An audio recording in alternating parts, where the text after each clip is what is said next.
Hello வணக்கம், welcome to Kavi vlogs not 7. இன்றைக்கி BP house ஒரு கோர்ட்டாக மாறப்போகுதுங்க. ஆமாங்க, வருஷம் ஆகிற டாஸ்க்கு தான் இது. இந்த டாஸ்கில் 3 கம்ப்ளைண்ட் எழுதி கொடுக்க சொல்லி பிக் பாஸ் சொல்லியிருக்காரு. அந்த 3 கம்ப்ளைண்ட்டில் எது தேர்வு செய்யப்படுதோ அந்த கம்ப்ளைண்ட்டை எடுத்து பிக் பாஸ் வீட்டில் டாஸ்க் பண்ணுறதுக்கு ரெடியாக இருக்க சொல்லியிருக்காங்கங்க. ஏற்கனவே பிரச்சனையில் தான் இந்த சீசனே போயிட்டுருக்கு. அதில் இப்போ கோர்ட் டாஸ்க்கு வேறு பயங்கர சண்டை வருது. இதில் பார்த்தீங்கன்னா அமித்தையும் நம்ம திவ்யாவையும் ஜட்ஜாக போட்டுட்டாங்கங்க. வேறு லெவலில் செலக்ட் பண்ணியிருக்காங்க ஜட்ஜாக. இதில் நம்ம பாரு ரொம்ப ஓவராக பண்ணுறாங்க. பேசாதீங்க, நடுவில் அப்படி பேசுறதா இருந்தால் வெளியில் போங்கன்னு சொல்கிறது காண்டாகிறாங்க பாரு.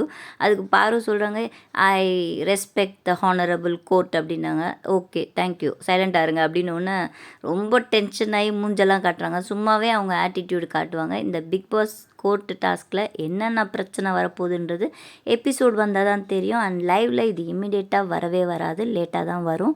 அதில் என்ன வருதுன்றதை பார்த்துட்டு உங்களுக்கு நெக்ஸ்ட் வீடியோவில் அதோட டீட்டெயில்ஸ் சொல்கிறேன்.